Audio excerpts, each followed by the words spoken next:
Hello everyone, it's Tarsher. So, magluto taron og turon kasi nag-crave kog turon. So, ang akong saging gigamit frozen kasi nga sabato galing sa atin. So, ganito ako turon. So, saging ang usa ka saging ako ang gitunga, ako ang gipikas na sila. Butangan ako og gamay na asukar unya na ako'y langka jackfruit. So, pero kanang ako ang langka, fresh na siya. Ang saging lang ako ang frozen kay dili ko moangay sa ilahang saging ari lain og lasa. So mas lami jud nang galing sa gikan sa atoa. At salamat kay naa na sila'y frozen na saging na saba gikan sa ato. Na dinungag na niba nya gi-frozen na nila padung dire. Onya mas lami jud ang saging sa atoa. Mao ni ingani ako butangan ato nagtubig lang ako ibutang diha. Nya ingani ko magturon kay ako ang duha nako ka anak mukaon ani. Ang uban dili. Akong bana dili pud mukaon ani. Nya daghan og nangka mas lami.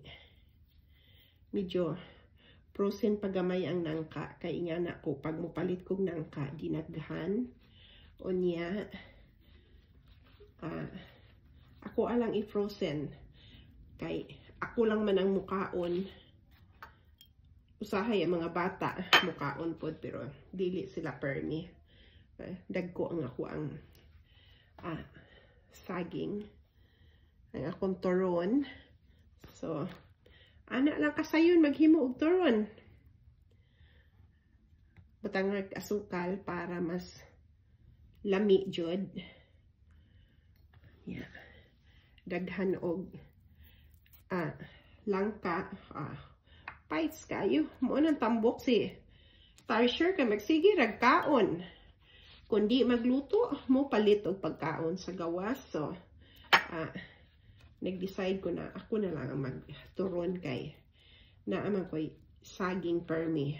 Di man ko mawadaan aning saging na sabang agikan sa atoa.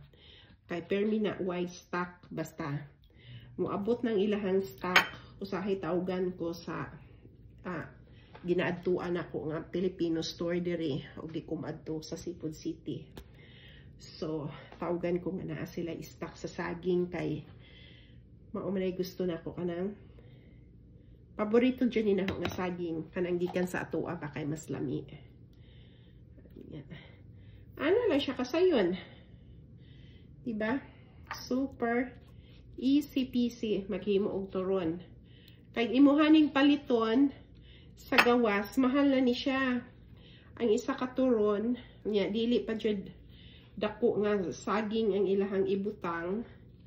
Pero ingon ani gihapon ang proseso na sila'y nangka pero di nga ni kadaghan nga nangka nga kanang kita jud maghimo mas daghan ang atong ibutang. So ang saging nila pagpaliton nimo sa gawas katunga lang ani niya dili pa jud kanang gikan sa ato ang saging kana bitang plantain. Lami man pud ng plantain pero mas lamian ko ani gikan jud sa ato. Mao nang magpalit ko ani basta na di ko mawadaan nig stock sa akong freezer kaning saging nga gikan sa ato na adyo ko ana permi anya ana lang siya tanan parihaon lang nimo unya iprito na to ni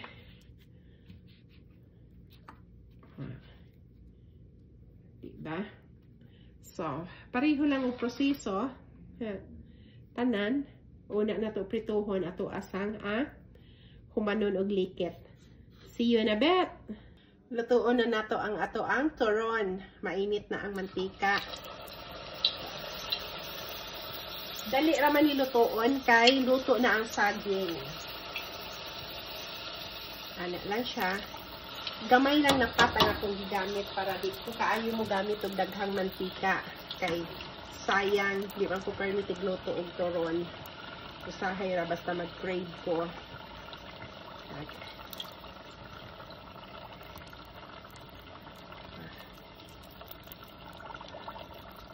Dali ra kaayo. Nagluto ko og 20 ka buok. 20 pieces. So, 2 days din akong kinaon. Hunteron. Hindi ko manghatag.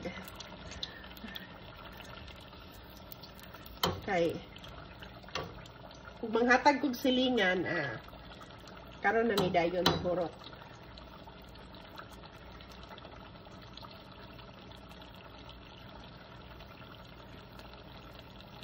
Ano siya?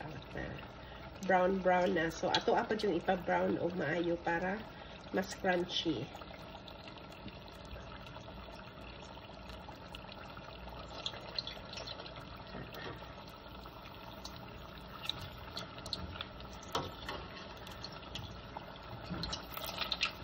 Medyo nag-caramelize siya dahil yung sugar.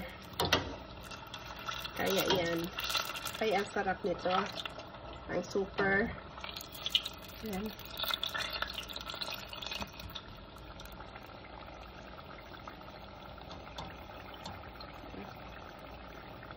Luto na siya. Tanggalin lang natin isa-isa.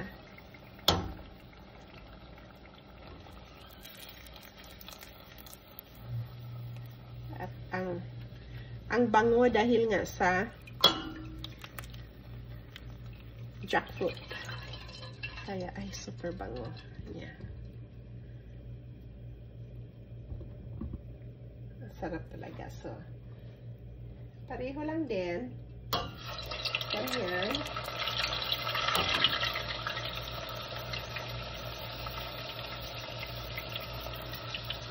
Pareho lang ang proseso.